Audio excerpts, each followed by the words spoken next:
So చాలామంది students అడుగుతూ ఉన్నారు. ఇంతకుముందు అఫిలియేటెడ్ కాలేజెస్ ఇప్పుడు అటానమస్‌గా మారిపోయినాయి. అయితే ఇప్పుడు చాలా చోట్ల వచ్చేసరికి ఇప్పుడు జేఎన్‌టీయూకే కింద ఉన్న కాలేజెస్ మొత్తం కూడా అటానమస్సే. అయితే ఈ అటానమస్ కాలేజెస్ గూడా ఈ సిలబస్సు ఇప్పుడు ఎవరిది వాళ్ళకుంటుంది అటానమస్ వాటికి. మళ్ళీ ఎగ్జామ్స్ కూడా ఎవరు షెడ్యూల్ వాళ్ళు చేసుకుంటారు. అయితే ఇప్పుడు రాబోయే రోజుల్లో అటానమస్ కాలేజెస్‌కి, అఫిలియేటెడ్ కాలేజెస్‌కి ఏదైతే సిలబస్ సేమ్‌గా యూనివర్సిటీ నుంచి వచ్చిందో, అలాగే జంబ్లింగ్ సెంటర్స్ కూడా ఎలాగైతే పెట్టారో అలాగే పెడతారా అని చెప్పేసి స్టూడెంట్స్ అడుగుతా ఉన్నారు. దాని గురించి చెప్పదలిచాననమాట. ముందుగా అయితే ఇంతవరకు ఈ ఛానల్ సబ్స్క్రైబ్ చేసుకోని వాళ్ళు ఎవరైనా ఉంటే సబ్స్క్రైబ్ చేసుకొని వీడియోని లైక్ చేసి షేర్ చేయండి. మీకేమైనా డౌట్స్ ఉన్నట్టయితే call me for the call చేయండి. తెలుగు ఇంజనీరింగ్ ఎడ్యుకేషన్ టెలిగ్రామ్ ఛానల్లో జాయిన్ అవ్వండి. ఇక టాపిక్‌లో వెళ్తే సో జేఎన్‌టీయూకే అటానమస్ కాలేజెస్ ఏవైతే ఉన్నాయో ప్రస్తుతానికి ఫస్ట్‌లో మనం ఏదైతే చెప్పుకున్నాం అంటే ఇప్పుడు సిలబస్ వాళ్ళదే, క్వెషన్ పేపర్ వాళ్ళదే, ఇక జంబ్లింగ్ సెంటర్స్ అనేవి ఉండవు. వాళ్ళకి వాళ్ళే పెట్టుకుంటారు. అయితే ఇంతకుముందు ప్రభుత్వం ఏం చేసింది? క్వెషన్ పేపర్ మాత్రం యూనివర్సిటీ నుంచే రావాలని పెట్టింది. ఇప్పుడు ఆ రూల్ తీసేసింది అనుకోండి ఇప్పుడు వచ్చిన ప్రభుత్వం.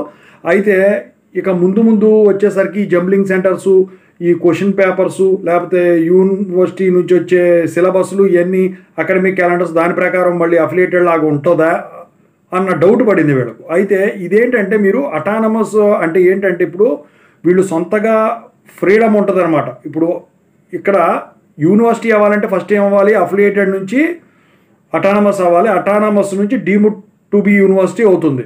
సో అది ఆ పొజిషన్కి రావాలంటే ఆ డీమ్డ్ టు బి యూనివర్సిటీలో ఏదైతే జరుగుతుందో అదే పద్ధతి అటానమస్లో ఇంప్లిమెంట్ చేయాలి. అంటే దీన్ని బట్టి ఏమర్థమవుతుంది మీకు? ఇక్కడ వచ్చేసరికి ఎట్టి పరిస్థితుల్లో కూడా జంబ్లింగ్ సెంటర్స్ కానివ్వండి, క్వెషన్ పేపర్స్ కానివ్వండి, సిలబస్ కానివ్వండి, రెగ్యులేషన్ కానివ్వండి, అకాడమిక్ క్యాలెండర్స్ కానివ్వండి యూనివర్సిటీ నుంచి ఎట్టి పరిస్థితుల్లో రావు. మీ కాలేజ్ ఏదైతే అటానమస్ స్టేటస్ ఉంచుకుందో ఆ కాలేజే ఇవన్నీ మీకు రిలీజ్ చేయాలి రిజల్ట్స్తో సహా. మరి మనకు యూనివర్సిటీ నుంచి ఇదయ్యేది ఎప్పుడు అంటే స్పెషల్ సప్లీ రాస్తారు ఛాన్సెస్ అయిపోయిన తర్వాత. దానికి సంబంధించిన వీడియో నిన్న మొన్న ఒకటి పెట్టాను, అందులో ఉంటుంది చూడండి. ఛాన్సెస్ అయిపోతే ఏం చేయాలి అటానమస్ వల్ల, దాని ప్రకారం ఉంటుందన్నమాట.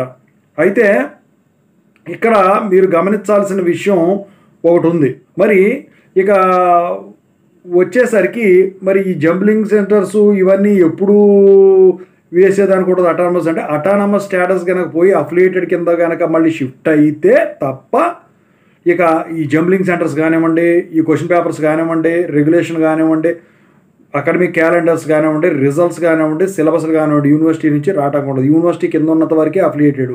అది దాటి అటానమస్ స్టేటస్కి వెళ్తే అది వాళ్ళ ఇష్టం అన్నమాట. అది